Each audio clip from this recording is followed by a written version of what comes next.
So ito ho ang ating pamagat ngayong araw, Friday, November 7, 2025, propaganda versus numbers. Propaganda laban sa numero. Tatalakayin po natin na ang malungkot na ginagawa sa atin ng ating administrasyong kasalukuyan, panay po kasi cover up panay po cosmetic, panay po make-up. Yung mga kanila pong mga mancha, pilit tinatakpan ng make-up. Kaya gamit ang propaganda. Yung propaganda pong tinutukoy ko, yung 4D nila.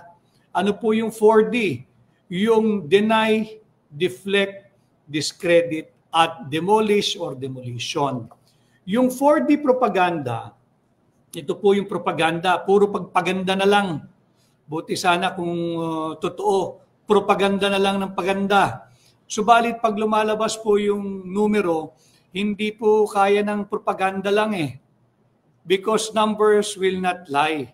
And numbers do not lie. Mamaya po tatalakayin natin yan, ang ating propaganda versus numbers. Kay Rex Mendoza Catalan, iniiwas lang po kasi nila ang usapin sa flood control. Ito po yung reaksyon niya kahapon doon sa ating pamagat na Playing with Fire. Yung naging maanghang na pahayag ng pinuno ng ating sandatahang lakas na naghahanda na sila, nag-iensayo para sa isang 20 or 30-day war. At on the 30th day, hoping sila na darating yung kanilang backup ng mga tropang Amerikano. Yun po yung konteksto ng mensahe ni Rex Mendoza Catalan. And speaking of Rex, yung iniiwas lang po kasi nila ang usapin sa flood control. Bahagi po yan. Matagal na po nating inilahad dito at diniskurso yung continuing propaganda nila yung 4Ds. Yung deny, yung deflect, yung discredit, yung demolish. Yung pag-iiwas, yan po yung deflect. And it could also be part of deny. In denial po sila na lahat ng pagkalunod ng ating mga kababayan ay naganap sa ilalim ng Marcos Jr. administration. And yet, they keep on insisting na ito po ay dapat balikan natin yung 2016 to 2020 itong nanungkulan si Pangulong Duterte. 2025 na ho ngayon. 3 taon kalahati na po kayo nagpapainit ng puwet nyo riyan, mga puwet nyo riyan, hindi nyo na pwedeng itanggi ang pananagutan. Ito ho yung ating pamagat, hindi na may kukubli sapagkat tinapatan na po ng numero yung kanilang propaganda. Ulitin ko yung propaganda ho nila, deny. Ano po yung deny? They just deny when something goes wrong. Lahat naman talaga, matagal ko nang sinasabi, walang patutunguhan ng ating bansa. Hindi tayo makakaasa ng anumang pag-unlad sapagkat nakatutok sa maling direksyon ng ating bansa. Dinedenay po nila yan. Pati nga po itong mga anomalous flood control funds at yung mga missing or substandard or ghost flood control projects, dinedenay din nila na ito ay naganap sa ilalim ng kasalukuyang administrasyon at pilit na ipinapasa doon sa administrasyong nakalipas. Yan naman po yung deflect o ipasa mo, magturo ka. Kahit sino ituro mo. Kahit sino, throw him, throw her, throw them under the bus. Wag lang ang kasalukuyang administrasyon. At bahagi po dyan ang mainstream media. Tingnan ninyo yung mainstream media. Kontrolado at pilit magaganda lang ang linalabas. Wala tayong problema ron. Lahat tayo ay ambassador ng ating bansa.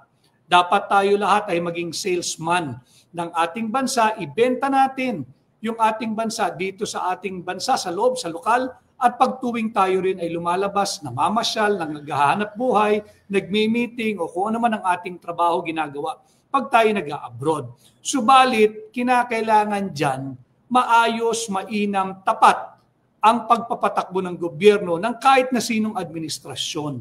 Yun ho ang problema ngayon, panay propaganda. At kapag hindi na po nila kayang i-deny at hindi rin umuubra yung discredit, ang deflect, ginagawa po nila, discredit mo. I-discredit mo yung social media site, i-take down mo yung Facebook page, I-take down mo yung YouTube for violation of community standards. Marami po silang ginagawang kung ano-anong pambabraso pag hindi na talaga kaya. At pagkasukdulan na, sasabihin nila fake news. That is their way of discrediting. Ang gusto nila, yung mga salitang namumutawi lamang mula sa kanilang bibig, yan lamang ang gospel truth. Yun nga ang punong-puno ng kasinungalingan. Kaya i-discredit to nila. Yung mga katulad ko, yung independent content creator, pagka hindi na nila kaya, i-discredit mo. Sabihin mo, fake news yan. Or papasukin mo yung trolls mo. But then again, yung trolls you're all welcome to visit my page, to engage. And thank you for always watching. Ibig sabihin, interesado din kayong matuto. Naintindihan ko naman trabaho lang yung sa inyo. Ayaw nyo magbanat ng buto, gusto nyo madaling pera, kagaya ng mga amo ninyo. So troll na lang kayo. But just the same, Pilipino kayo, ginagalang ko yung inyong pagpapahayag, kahit ako hindi sang-ayon, yan naman ang diwa ng demokrasya. And finally, pagka talagang walang-wala na, demolish. I-demolish mo. I-demolish mo lahat ng iyong kritiko. I-demolish mo yung feeling mo ay mga political figure or figures na hindi sang-ayon sa iyo at kritikal sa maling pamamahalakad ng kasalukuyang administrasyon. Subalit, lumabas na po ang numero. Ang ating pong GDP ngayong third quarter ay 4% na lamang. Bumaba po ito mula sa second quarter GDP na nasa 5.5 po tayo nung second quarter. Ngayong third quarter, naging na lamang po tayo, 4%. Bakit? Dito po sa ating pahina, totoong balita, and we always make the proper attribution. Yung GDP na bago po tayo magbanggit ng mga further numero, yung GDP, ibig pong sabihin nito yung gross domestic product.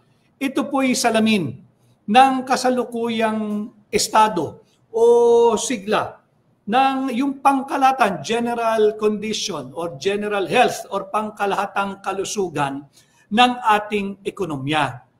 Isinasagisag ng GDP o yung gross domestic product o yung bilang ng produkto na nalikha, yung produksyong nagawa sa loob ng 3 buwan.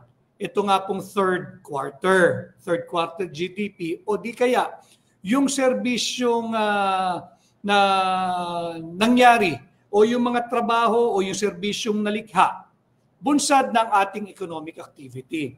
Ngayon po, ito'y 4% lamang. Bumaba po ng 1.5% or 1.1% mula po nung second quarter. Sabi po, I will mention the source, yung base po ito, check nyo po yung kanilang website, yung wealthinsights.ph. I think this is the website of affiliate of Metrobank also, yung wealthinsights.ph. Meron po sila dyan, kinote nila ang director po ito, director ng Ateneo Center for Research and Development. Ang pangalan po niya si Ginoong Sir Percival K. Peña Reyes. According to the director of Ateneo Center for Research and Development, and I quote, investors' confidence has been shaken. Period. Hindi lamang po yung investors' confidence. Yung kumpiyansa ng sambayan ng Pilipino, hindi lamang po nayanig. Lusaw na dahil sa lantaran, talamak at higit na pagnanakaw, korupsyon at kurakot na ating nasasaksihan sa kasalukuyang administrasyon. So investors' confidence has been shaken. Foreign investors, importante po ito foreign investors are pulling back. Umaatras, hindi nagpapatuloy. This scandal referring to yung 2025 illegal, invalid, unconstitutional, criminal 2025 national budget. The scandal, Yung pakikialam po ng Vice-Cam nung 19 Congress, yung grupo nila Saldico, ni Stella Kimbo, ni Manix Delipe, ICI. Yan yung mga dapat ninyong pinapatawag. No, the scandal has created a mix of political risks, uncertainty, ito mabigat, and social unrests. Dahil po kaliwat kanan yung mga naging rally nung nakaraan at di naman po lingid na sa inyong kaalaman yung naging pahayag at pagpapasya ng mga kasama natin, mga kaibigan natin mula sa Iglesia ni Cristo na sila ay magsasagawa ng isang payapa at naayon sa kanilang karapatan na nakaukit, nakaguhit at may garantiya sa saligang batas na pagkilos sa November 16, 17, and 18 diyan po sa Luneta Grandstand. So ito yung sinasabi na social unrest. It threatens our investment grade rating. Pag tinamaan po pati yung ating investment grade rating, mahirapan po tayong uutang. Mangangamba po yung magpapautang because of our capacity to pay or repay. And at the same time, the cost of borrowing mas mataas kasi kung hindi sila kampante sa atin, they will demand for more security if not higher rate of interest. Kung may duda sila na baka hindi na neto kayang magbayad, and undermines our medium-term fiscal framework. Yung medium term, in fact, yung immediate na nga po ito, imagine niyo itong third quarter, 4% na lamang po yung ating GDP. I think for many years, ito na, bumalik na po tayo sa pinakamababang GDP ngayong third quarter. Ano po ang naging tugon ng administrasyon ni Bongbong Marcos? Again, I'd like to credit this to the wealthinsights.ph, and the one that I have quoted is the Director of Ateneo Center for Research and Development, Mr. Sir Percival K. Peña Reyes. Yan ang kanyang sentimiento. Ano ho ang naging tugon ng administrasyon kasalukuyan ni Bongbong Marcos? Maglalabas daw po sila ng 1.3 trillion program spending. At sabi ni Secretary Mina Pangandaman, ICI, dapat yung ipatawag dahil yung sweetheart deal niya doon kay Yusek Traigib Olaybar, dinededman ninyo kami, propaganda din kayo, numero na. Ang nakabanggit dito, 2.8 billion pesos ang agad-agad na inaprubahan ng DBM at binigyan ng SARO papunta doon kay Yusek Traigib Olaybar na hindi pinapansin ng ICI. Bakit? Budol po kayo bahagi kayo ng patuloy na pagbagsak ng ating GDP at patuloy na pagtamlay ng ating ekonomiya.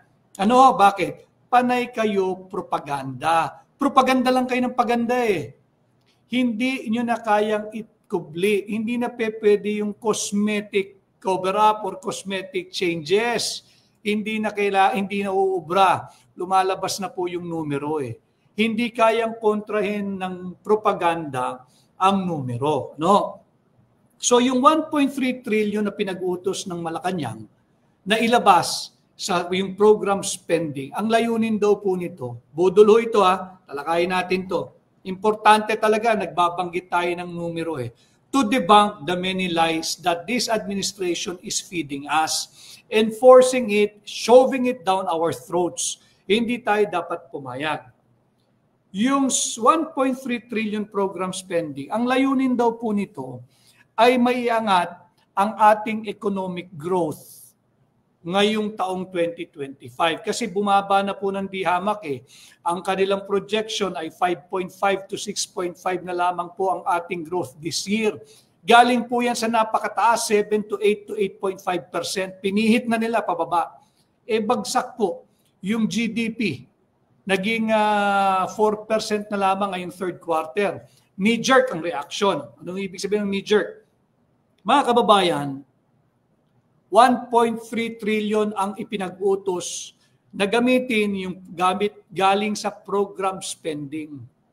paano mo uubusin ang 1.3 trillion to lift the economic, to lift our economy and have some semblance of economic growth for 2025? Less than 2 months to go. Itong kautosang ito ay inilabas kahapon o nung isang araw lamang. No, alam naman nating lahat. Pagdating ng panahon ng papuntang Kapaskuhan, bumabagal lalo ang lahat. Lalo na yung linggo bago magpasko. Less than a month to go bago po magpasko.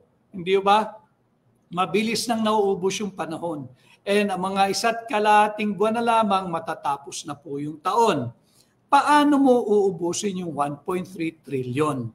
Kung ang layunin ay to lift our economy and for this administration to have some win before the end of the year and have a semblance at the very least of economic growth. 1.3 trillion sa loob ng less than 2 months.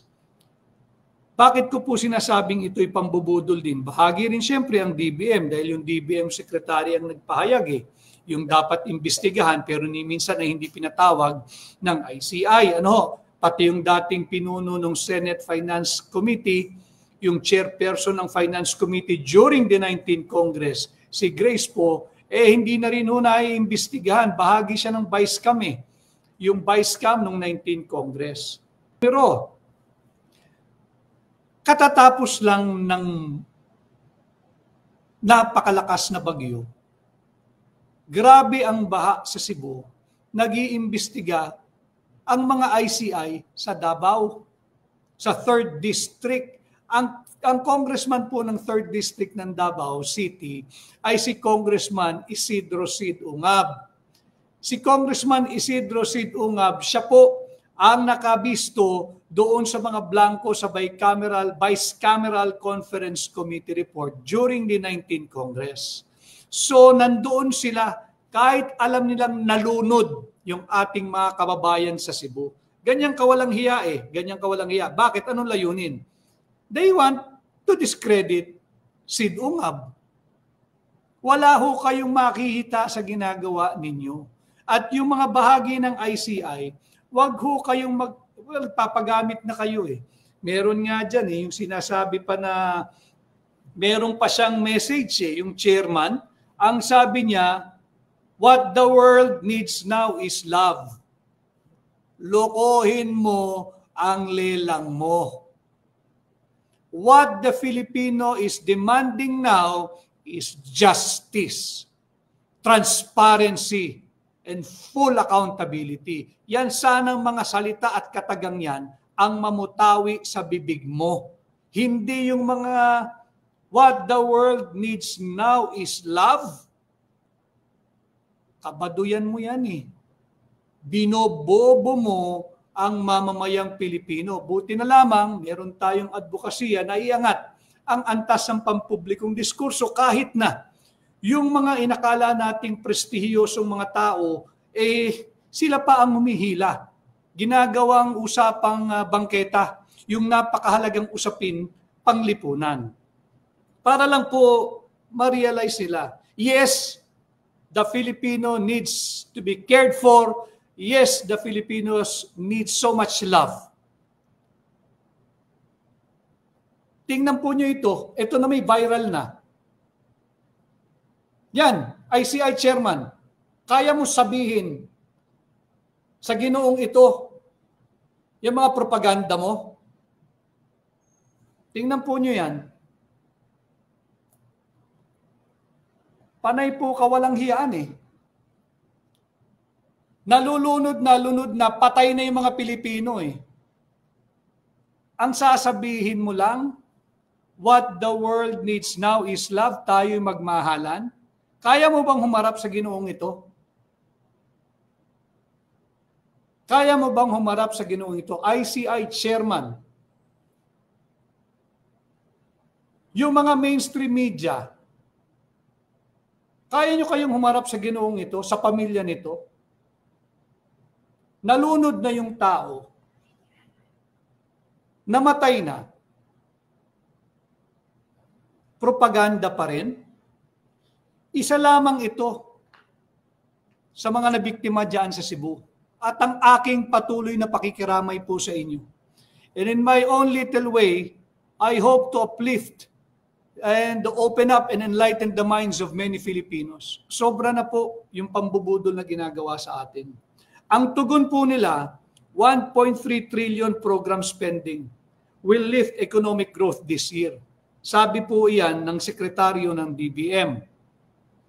Hindi ba't higit na malaki yung illegal, invalid, immoral, unconstitutional 2025 national budget?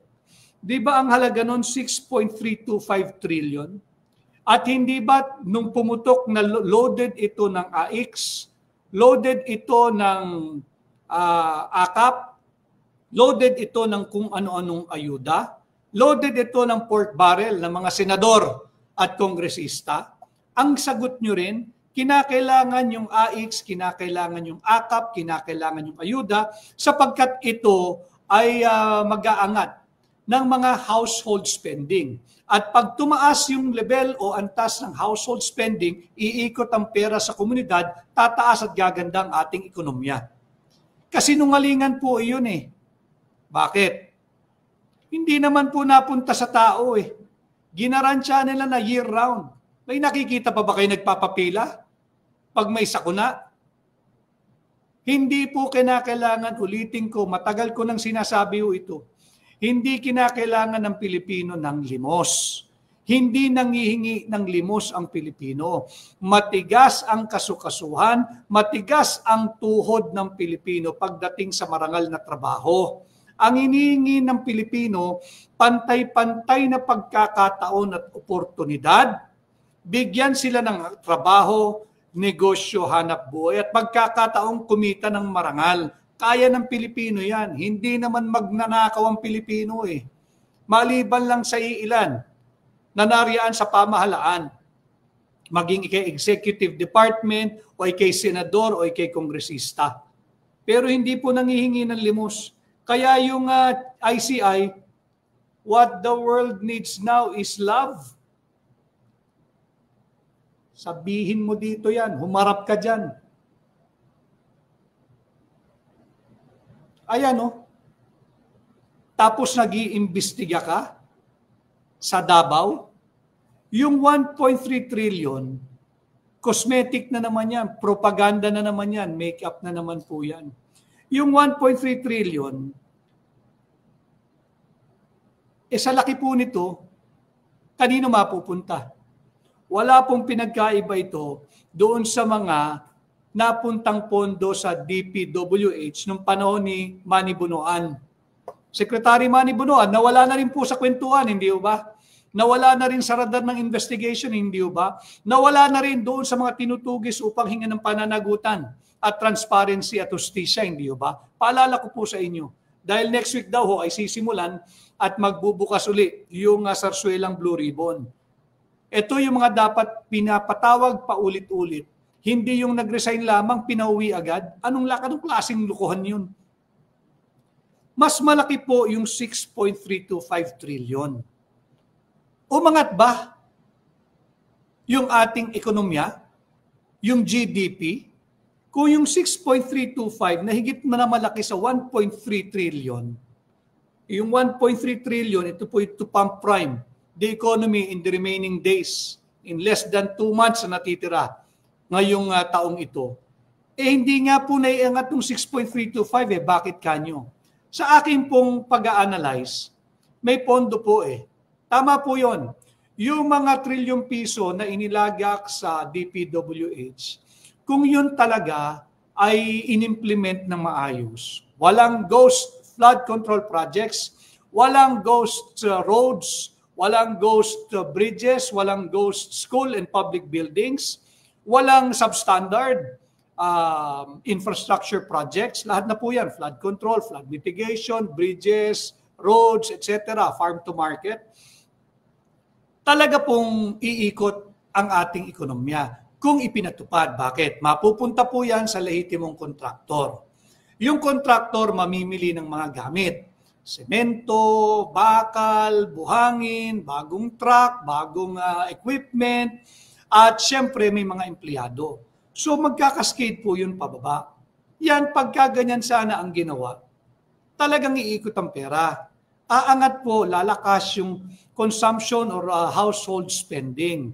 Pag lumakas yan, may pamalengking dagdag si nanay, may pang-grocerying dagdag si nanay, dagdag ang baon ni Nene at ni Junior. Hindi po yung Junior na nasa Malacanang, yung anak ko ng mga nasa bahay-bahayan. Talaga pong may pag-asa, may tsansa, malaking bagay na may tutulong sa ating ekonomiya. Pati din po yung tamang pagpapatupad ng mga kagaya po ng 4Ps. Pero yung AKAP, yung AIX, yung ayuda, kalokohan po yan. Hindi nga po naiangat ng 6.325 trillion. Illegal, invalid, unconstitutional 2025 national budget yung ating ekonomiya. Bumagsak nga po bakit? Na-discover po ng mamamayang Pilipino Yung matagal na naming isinisigaw nila Congressman Sid Ungab, na corrupt yung 2025 national budget.